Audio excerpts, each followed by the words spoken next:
Mark will tell you things that not only seem irrelevant, but at other times undermine what he's trying to say. And that is the true ring of authenticity. Because if someone were to... What's that? An example? Well, here's an example. In the Jewish tradition, the testimony of a woman was considered inherently suspect, but the testimony of men generally reliable. And therefore, not that the testimony of women is disregarded altogether, but you needed, for example, many women to say the same thing. Yeah.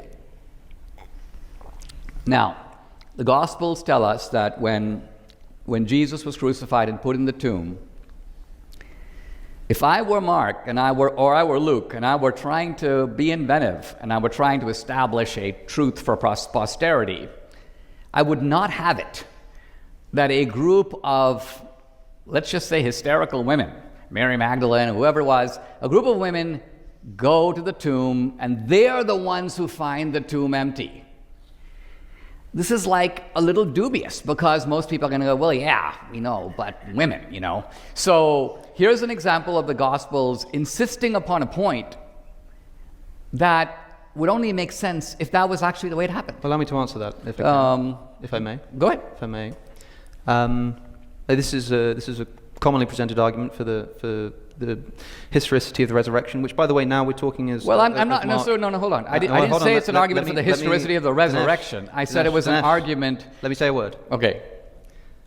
Now we're talking about these texts if they are historical texts. And the thing about the women is, look, this is quite straightforward to me. Who anoints bodies? Who goes to tombs and anoints bodies after someone dies? It's not men, it's women. And so if the authors of the Gospels had the men go to the tomb to anoint the body, which is what Mary and the other women were doing when they went to the tomb, that itself would be very strange and give us reason to doubt the historicity of the event. In other words, it's like if there's a task that women do, and that task is how Jesus' empty tomb is discovered, then why would he invent it? Why would they invent a story that has men going and doing it? Secondly, you said that you need multiple women's testimony. How many women go to the tomb? Multiple. Thirdly, what do the women do immediately after seeing the empty tomb? They run and tell the men who come and verify it for us. Right. So I don't think that this is this fulfills the criterion of embarrassment at all. In fact, I think the opposite is true. I think that if this was an invented story, I'm not saying it is, by the way, but if it were, then of course we could expect the people who discover the empty tomb to be women, because it's women who go to anoint the body at the tomb. Okay. What is the evidence? You brought up Islam, you brought up Mormonism. Well, in Islam, this only supernatural really claim is to Muhammad. That's one eyewitness. And I agree with Deuteronomy. We shouldn't trust anything unless it's at least 2 or 3 witnesses. So we have 4 that you agree with. In Christianity, when it comes to Mormonism, again, Joseph Smith is the only person to say that Moroni appeared to him, and he says Jesus and God the Father and a lot of other strange things. I'm not sure, Justin. But only one person, only one eyewitness in both those cases, both those religions you brought up. But right. I'd like to hear the evidence for the Greek and Roman. I don't know if you've studied Mormonism very much. Oh, I've studied a lot. There are 11 eyewitnesses, and they to the golden plates. Yes. Yeah. So we're going to compare golden plates to the resurrection of Jesus? No, I'm just saying if you're a historian, and what you're doing is you're saying we're going to trust eyewitnesses. Okay, I'm fine with them seeing golden plates, but what does that tell us? 4 of them say they saw Moroni give them to him. 4 saw him. Who actually signed affidavits. Half of them left the faith. They left. No, they didn't. They left Joseph Smith. Well, they abandoned Joseph Smith. Yeah. But when they abandoned Joseph Smith, they continued to say that they saw Moroni. So, do you credit those? Okay, well, that would only be 3. But to abandon Joseph Smith, Joseph Smith is the foundational prophet. It's 4 plus Joseph Smith. That's 5. I'm just saying, are you being impartial, or are you saying it's more likely because these are biblical witnesses? Well, okay. In those cases, by the way, we actually have their testimony. Okay. And it's within 100 years. Yeah, but it's good enough. With the New Testament, you don't have Peter's testimony or James's testimony or the 500. So you don't have 4. You've got Paul. But what we have is good enough to convince you. For the New Testament eyewitnesses, you've already agreed that this is exactly my point. Jesus appeared to them. Exactly my point. With Moroni, I agree they claimed it. But let's stick with Moroni. But that isn't proof that it happened. You mentioned a quote I've heard many times. I've heard especially in the skeptics community, which is the idea that extraordinary claims require extraordinary evidence. And I think, and I want to hear your opinion on this, but I think that this is circular. Let me explain why I think it's circular, and you can tell me where you think I'm wrong here. If I have an extraordinary claim, like Jesus is risen from the dead, and you require that I have extraordinary evidence to prove it, whatever evidence I offer that's extraordinary will in itself be a claim that's extraordinary, to which you can respond, I won't believe that until you have more extraordinary evidence. Well, if I do bring that, well, that's also extraordinary, which you don't believe unless you have extraordinary evidence. And this just circularly goes on forever, ruling out ordinary evidence for hypothetical extraordinary evidence that can never pass, never even enter the conversation. No, the statement is extraordinary claims require extraordinary evidence. When you say, if I present extraordinary evidence, that's now extraordinary claim that requires extraordinary evidence. No, that is not an extraordinary claim. It is evidence that would satisfy the extraordinary. A better way of phrasing it might be that in order for the belief to be warranted, evidence must be sufficient or rise to the level of the extraordinariness of the claim. If I say, hey, I just bought a winning lottery ticket, that's an extraordinary claim. When I have the money, that is the extraordinary evidence that the claim was true. I think an even better piece of evidence would just be, I watch the lottery numbers or I look them up online, and then you show me your ticket and it has the right numbers on it. And that's really ordinary evidence. Except it's not, because I can print a winning lottery ticket. I'm a magician. Magicians do this trick on stage all the time. The extraordinary evidence is actually getting paid by the lottery commission, not just, look, I have something that matches those numbers. This is the failure of skepticism that you are engaging in this process. And this is what a skeptic would do. They would say, okay, what is the evidence I have? How do I investigate whether this event was supernatural or whether it was just a coincidence or a story from somebody else? And it doesn't seem like you've got any criteria for showing what is supernatural as opposed to a huge coincidence.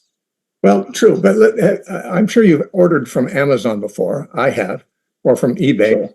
Okay, so I've never met anybody who works at Amazon or eBay, and yet I bought things from them. And what happens is they promise that if I send them this payment, they will send me this product.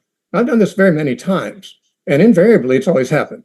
Now, I don't know who those people are, but you couldn't convince me that those products coming to me was unrelated to my having sent the payment.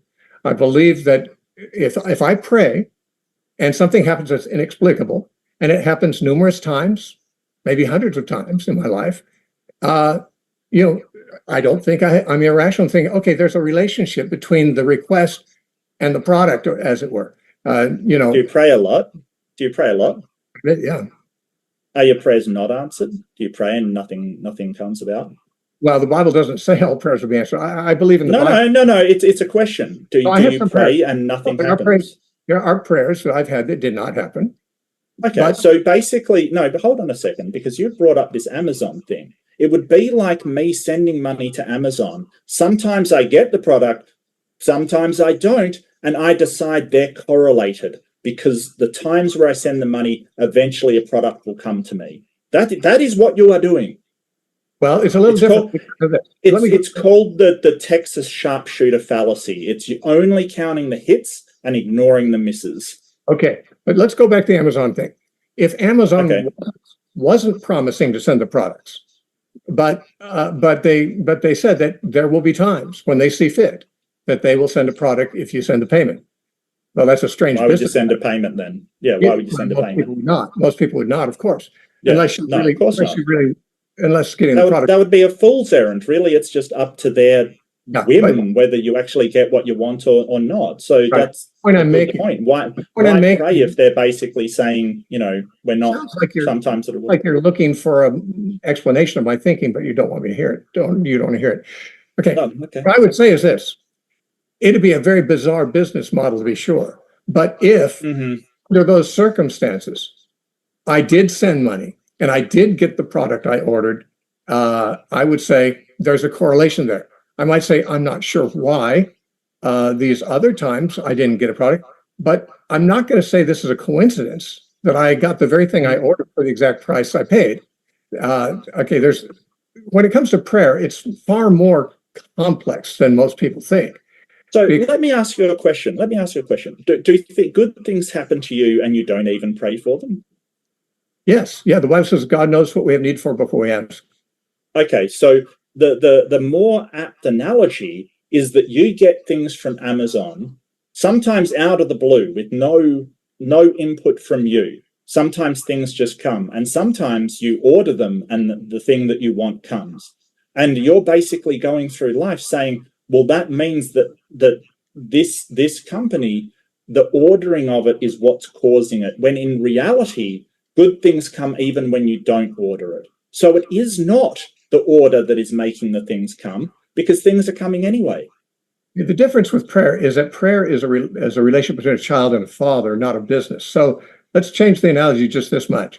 That the analogy is sort of nonsensical at this point. Okay, so let's make it not nonsensical. When you look at prayer as essentially an effect to build your personal relationship with God, to essentially relate yourself to God and in a relationship with God, then it becomes a different action. I think that the problem is that people have expectations of prayer where they believe that they can, I don't know, essentially summon God to conjure something into existence, which is nonsense, right?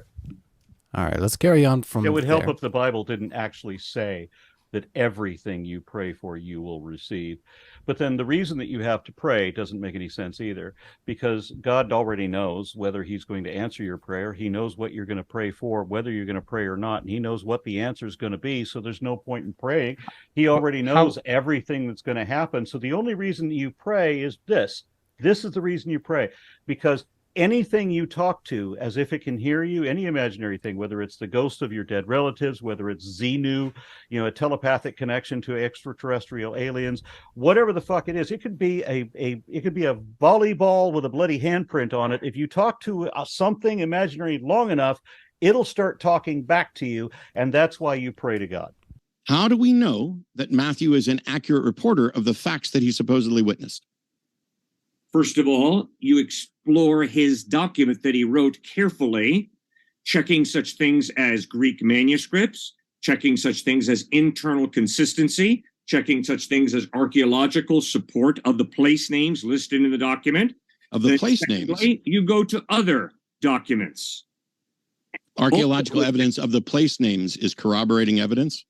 Yes. So is the existence of New York corroborating evidence for Spider-Man? No, but it is corroborating evidence that I was born in New York City in 1954. No, it's actually not. The existence of New York is not corroborating evidence that you were born there. It's just like the existence of New York is not corroborating evidence that I was born there. It supports the claim that I make that I was born at Columbia Presbyterian Hospital in New York City. The fact that New York City is archaeologically... The existence of a hospital does not corroborate the claim that you were born there. Statement that I was born in New York City. If there was no New York City, then you'd have good reason to question. Correct. But you are committing a particular fallacy where you are reversing something. The fact that if there was not a Presbyterian hospital in New York City, then your claim that you were born there would clearly not be the case. But the existence of that hospital does not in any way demonstrate that you were born there. Just like the existence of Mars doesn't demonstrate that I was born on Mars if I were to claim that.